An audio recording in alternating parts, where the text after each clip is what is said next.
Nous sommes le 13 février 2019. Chers téléspectateurs, mesdames et messieurs, bonjour et bienvenue sur cette plateforme de la télévision Naissance.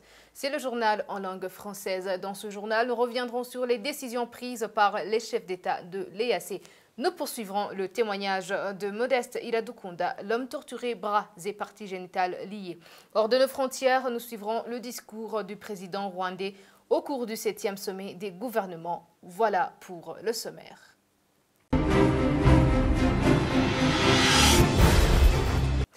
Encore une fois, bienvenue dans ce journal, page politique pour commencer. William Benjamin Mkapa, facilitateur dans la crise burundaise, avait été désigné pour redynamiser la médiation dans le conflit burundais. À l'époque, le président ougandais Yoweri Kaguta Museveni était considéré par plusieurs partenaires comme quelqu'un qui ne pouvait pas produire des résultats intéressants. Bertrand Ngendakuriyo revient sur ces décisions prises par les chefs d'État de l'EAC. La communauté est-africaine avait désigné au mois de juillet 2015 Yoweri Kaguta Museveni comme médiateur pour tenter de dénouer la crise qui secoue le Burundi depuis l'officialisation fin avril de la candidature du président Pierre Nkurunziza à un troisième mandat jugé anticonstitutionnel par l'opposition. Face à la pression de l'EAC, qui réclamait comme la communauté internationale un report de la présidentielle, Bujumbura avait accepté de déplacer le scrutin du 15 au 21 juillet pour que Yoweri Museveni tente de rapprocher les points de vue. Le sommet des chefs d'État de la sous-région s'était déroulé en absence du principal intéressé, le président Pierre Nkurunziza, qui n'avait pas fait le déplacement. Une tâche qui s'annonçait d'autant plus difficile pour Museveni, puisque l'opposition avait affirmé ne pas vouloir de sa médiation. Le dialogue interburundais est resté en panne en raison du refus du pouvoir de s'asseoir à la même table de négociation avec son opposition. Il n'a pas non plus été facilité par le fait que Museveni devait préparer l'élection présidentielle en Ouganda du 18 février, élection qu'il a remportée. Il avait donc peu de temps à consacrer à ce dialogue interburundais. Il a fallu attendre une décision issue du 17e sommet des chefs d'État de l'Afrique de l'Est tenu en mars 2016 à Arusha. Les 5 présidents présents avaient décidé de nommer l'ancien président tanzanien Benjamin Mkapa comme nouveau facilitateur dans la crise burundaise. Benjamin Mkapa est parmi les hommes que l'opposition burundaise avait proposé pour aider le médiateur Museveni. Le poste de facilitateur avait été créé pour soulager le président ougandais Yoweri Museveni, qui a continué officiellement à être le principal médiateur dans cette crise. L'ancien président tanzanien avait pour mission de favoriser la reprise du dialogue entre le pouvoir burundais et l'opposition. La population burundaise avait accueilli cette décision comme une renaissance de l'ère des dialogues et ne doutait pas que Mkapa allait apporter sa pierre à la construction de la paix au Burundi. Le blocage du dialogue interburundais s'explique essentiellement par 3 raisons selon Bob Rugurika, directeur de la radio RPA. Le refus total d'une solution négociée par le régime burundais, la complicité et la partialité de la médiation vers la partie gouvernementale ainsi que les profondes divisions de l'opposition burundaise réunies au sein du Sénarède. Bob Rugurika estime que la responsabilité est partagée mais à des degrés différents. On l'écoute.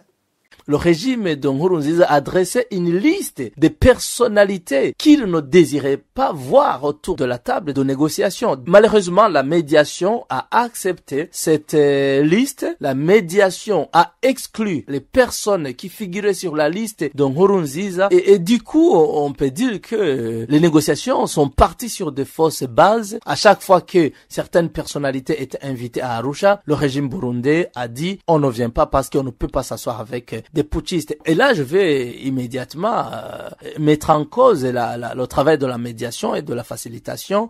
Il s'est avéré depuis le début qu'ils n'ont jamais mis vraiment de la volonté nécessaire pour amener les 2 parties au conflit autour d'une même table. Nous l'avons vu, Mkapa n'a jamais dressé des recommandations, que ce soit à l'endroit de la région ou de la communauté internationale, pour amener le régime Nkurunziza autour de la table. L'autre groupe responsable de cet échec, c'est l'opposition burundaise. Elle se dit toujours victime de la tyrannie de Bujumbura, de Nkurunziza, mais en réalité, elle est aussi responsable de l'échec du dialogue, du processus de dialogue. Dès lors que Nkurunziza était au courant des profondes divisions au sein du Sénarède, par par exemple.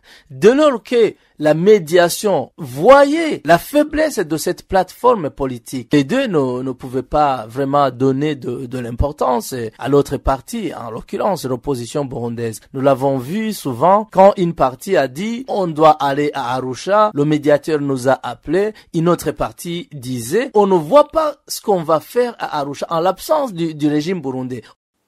Une autre raison, beaucoup plus importante, ajoute Bob Rugurika, est l'absence de la volonté de deux chefs d'État de la région pour des raisons géopolitiques. Encore une fois, suivez Bob Rugurika. Je vais insister sur la complicité de deux chefs d'État de la région, à savoir le président ougandais Yoweri Kaguta Museveni, qui est en personne le médiateur dans le conflit burundo-burundais, et le président tanzanien John Pombe Magufuli. Les deux chefs d'État de la région ont depuis le début affiché une complicité envers le régime burundais, envers le régime de Nkurunziza. Nous savons que Nkurunziza et Museveni ont certains dossiers qui les lient, c'est pas le moment peut-être d'en parler, mais il est apparu que Museveni n'a usé d'aucune influence pour mettre de la pression sur son homologue burundais Nkurunziza afin qu'il vienne négocier avec la partie au conflit, son opposition. Nous l'avons vu avec le président tanzanien. Le président John Pombe Magufuli n'a cessé depuis le début de la crise de témoigner sa sympathie envers Pierre Nkurunziza dans cette crise. Le président Magufuli a même menacé de chasser, de renvoyer au Burundi tous les réfugiés de cette crise. N'eût été l'intervention de la communauté internationale, du Haut Commissariat pour les réfugiés, je pense que Magufuli aurait déjà chassé ces réfugiés avec tous les risques qu'ils allaient encourir au Burundi. Dans le passé, nous avons vu une Tanzanie qui met la pression sur le régime de Buyoya pour venir négocier. Nous ne l'avons pas vu maintenant quand Nkurunziza disait qu'il ne va jamais venir négocier avec des gens que lui il qualifie de putschistes ou terroristes. Et cela aussi est lié à la géopolitique régionale aujourd'hui. Quand vous regardez d'un côté le Burundi qui accuse le Rwanda de vouloir déstabiliser le Burundi, quand vous voyez de l'autre côté l'Ouganda qui dit presque la même chose, complote presque contre le Rwanda. De la page politique à la page droit de l'homme, Modeste Iradukunda. C'est l'homme dans la vidéo qui le montrait bras et parties génitales liées, a fait le tour du monde, c'était il y a quelques semaines, en enlèvement sur fond de chantage avec l'exigence d'une rançon de 10 millions de francs burundais. Ses ravisseurs l'accusaient d'avoir couché avec une femme d'autrui. Eh bien, Modeste Iradukunda a pu retrouver sa liberté. Le voici livrant à la presse les faits. Je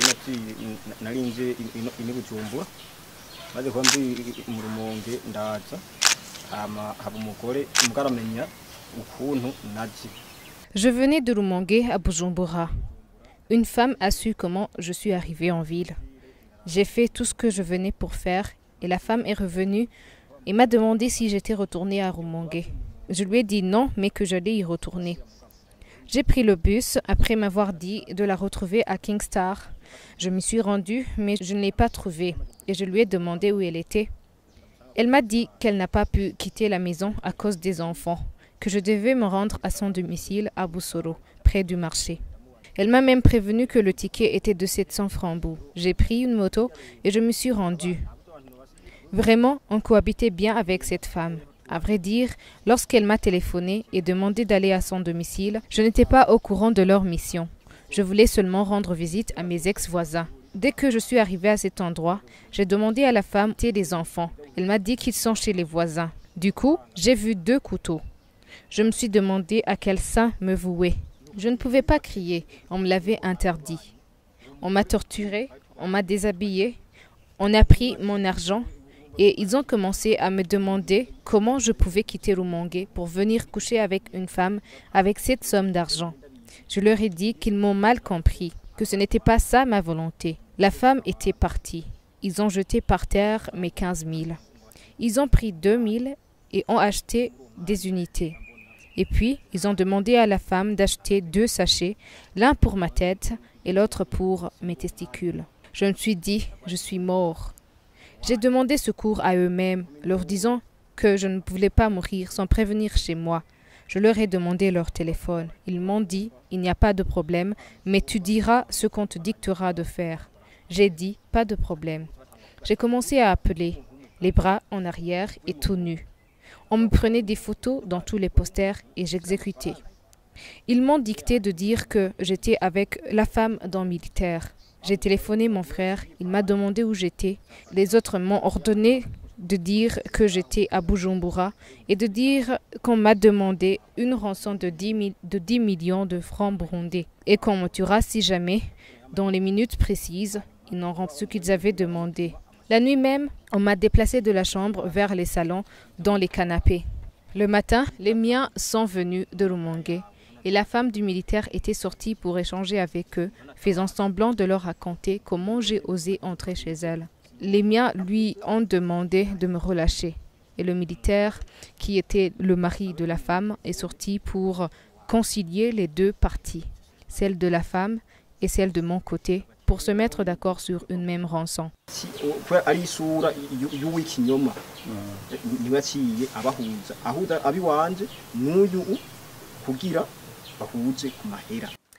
C'est honteux que la police burundaise accuse la campagne Ndondeza qui fasse des investigations sur des cas de disparitions forcées d'être les commanditaires de ces crimes abominables. C'est le point de vue de Maître Armel Niyongere, président de SOS Torture Burundi. Un porte-parole d'une institution comme la police ne devrait pas tenir de tels propos sous peine de ternir l'image de l'institution. On l'écoute. Nous avons été surpris des propos de porte-parole de la police, Pierre Ngurikiye, mais ce n'est pas la première fois. Ce n'est pas la première fois qu'il lance des propos pareils, mais au lieu de s'attaquer aux allégations de disparition forcée que la campagne Ndondeza a pu montrer, il s'attaque à des personnalités qui sont en train d'aider même la justice pour connaître la vérité sur les crimes qui sont commis. Et donc la police devrait adopter une stratégie de protéger la population et de poursuivre les présumés auteurs des crimes qui sont commis au Burundi. Et puis, comme le porte-parole de la police a déjà fait l'habitude d'attaquer à des gens qui sont en train à des défenseurs des droits de l'homme, à d'autres institutions qui sont en train de chercher la paix, et il faut qu'ils sachent qu'un porte-parole pareil qui fait des propos mensongers entache et engage l'institution qu'il représente. Donc, la police devrait chercher un porte-parole intègre qui est capable de protéger la population et de défendre les intérêts et les missions de l'institution qu'il représente. Les organisations engagées dans la lutte contre l'impunité au Burundi ne peuvent être découragées par ces accusations gratuites et mensongères de la police burundaise. Par contre, elles se sentent beaucoup plus interpellées dans cette lutte, d'autant plus que même le gouvernement, qui devrait rendre justice aux victimes, a choisi le camp des criminels. Encore une fois, Maître Armel Niyongere. Nous ne sommes pas du tout découragés et on ne sera jamais découragés. Nous représentons les familles des victimes. Nous sommes du côté de la vérité. Nous allons continuer notre combat de lutte contre les violences des droits de l'homme et nous allons continuer à documenter des crimes et à représenter devant les organes de traité des Nations Unies, les juridictions tant régionales qu'internationales, par manque d'une justice indépendante au Burundi. L'Union africaine a dédié l'année 2019 aux déplacés, aux réfugiés et aux rapatriés. C'était dans la 32e session de la conférence de cette organisation, comme nous l'indique le deuxième vice-président Joseph Butore ce mardi, quand il était de retour au pays après son séjour à Addis Abeba, où il avait représenté le Burundi dans cette conférence. L'objectif de cette organisation panafricaine est de chercher une solution durable afin de mettre fin aux déplacements forcés en Afrique. Suivez-le.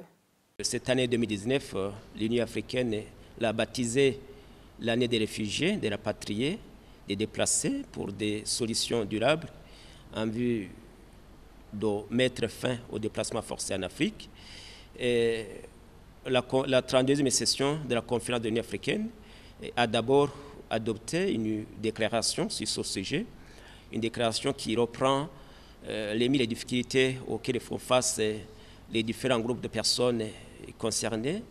Et une déclaration qui également indique les axes à suivre pour trouver des solutions durables afin de mettre fin aux déplacements forcés en Afrique. Et la conférence a demandé au chef d'État de la Guinée équatoriale d'assurer la promotion de ce thème, mais aussi de faire le suivi de toutes les activités retenues dans cette déclaration qui sera donc menée cette année et qui t'a présenté le rapport relatif l'année prochaine. La conférence a adopté une série de décisions, de déclarations, de résolutions et de mentions. Tout cela a été fait à l'issue de l'analyse des différents rapports qui ont été présentés domaine par domaine. Je reviendrai peut-être sur 2 rapports que je juge plus importants pour notre pays. D'abord, c'est le rapport dans le secteur de paix et de sécurité, le rapport qui est d'habitude élaboré et présenté par le Conseil de paix et de sécurité de l'Union africaine. Un rapport où, sur le Burundi, on salue les avancées récemment réalisées par notre pays, et avec un accent particulier, si vous voulez, sur l'étape déjà franchie par le Burundi dans les préparatifs des élections de 2020. Et le même rapport demande encore une fois que les sanctions injustement imposées au Burundi par l'Union européenne soient retirées.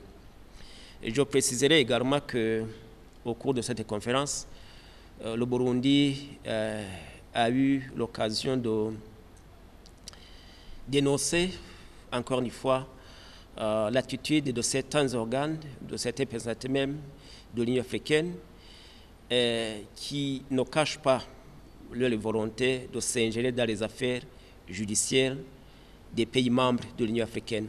Le Burundi a rappelé que la justice de notre pays a déjà émis un mandat d'arrêt contre Major Pierre Buyoya, qui, comme vous le savez, aujourd'hui est en fonction de l'Union africaine, mais que ce statut ne lui permet pas de ne pas répondre devant la justice burundaise. 3000 accidents ont été enregistrés faisant plus de 370 personnes mortes et plus de 1850 personnes ont été blessées suite aux accidents de roulage au cours de l'année 2018. Ces derniers sont dus aux excès de vitesse et au mauvais chargement, comme le précise Pierre Ngourikiye, porte-parole de la police nationale. Suivez-le. Ces derniers temps, les accidents de la route causent d'importants dégâts humains et matériels au Burundi.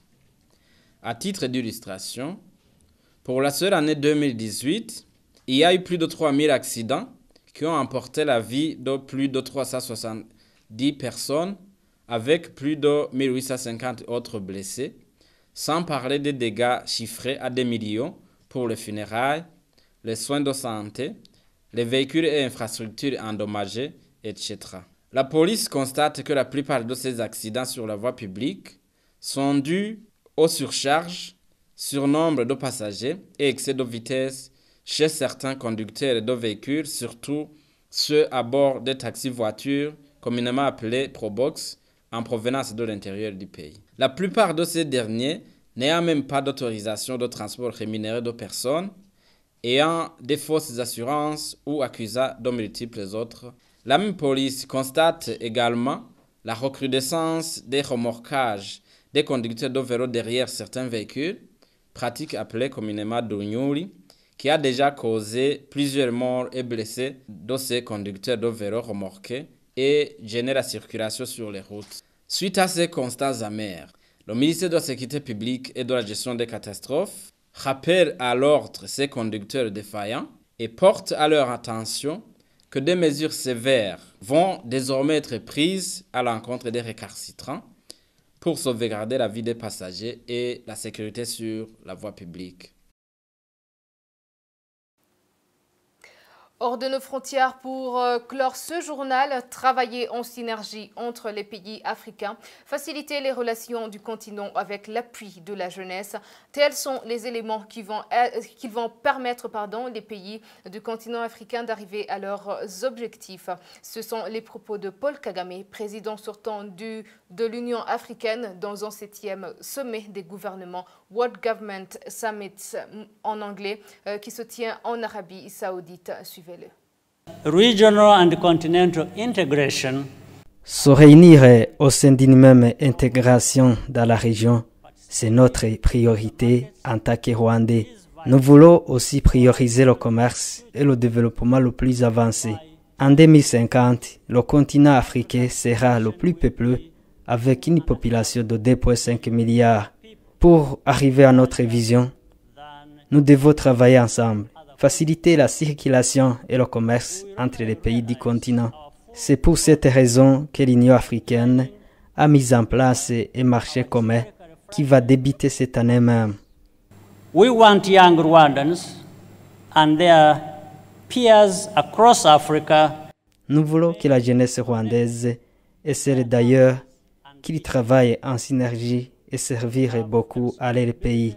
On a la responsabilité de pousser la jeunesse africaine de penser à leur avenir via le développement du continent. Nous essayons à les procurer du savoir pour qu'ils puissent faire une compétition au niveau international. C'est notre préoccupation et c'est possible. Focus and it is doable. Eh bien, c'est par ici que prend fin ce journal. Merci de nous avoir suivis. À la prochaine édition.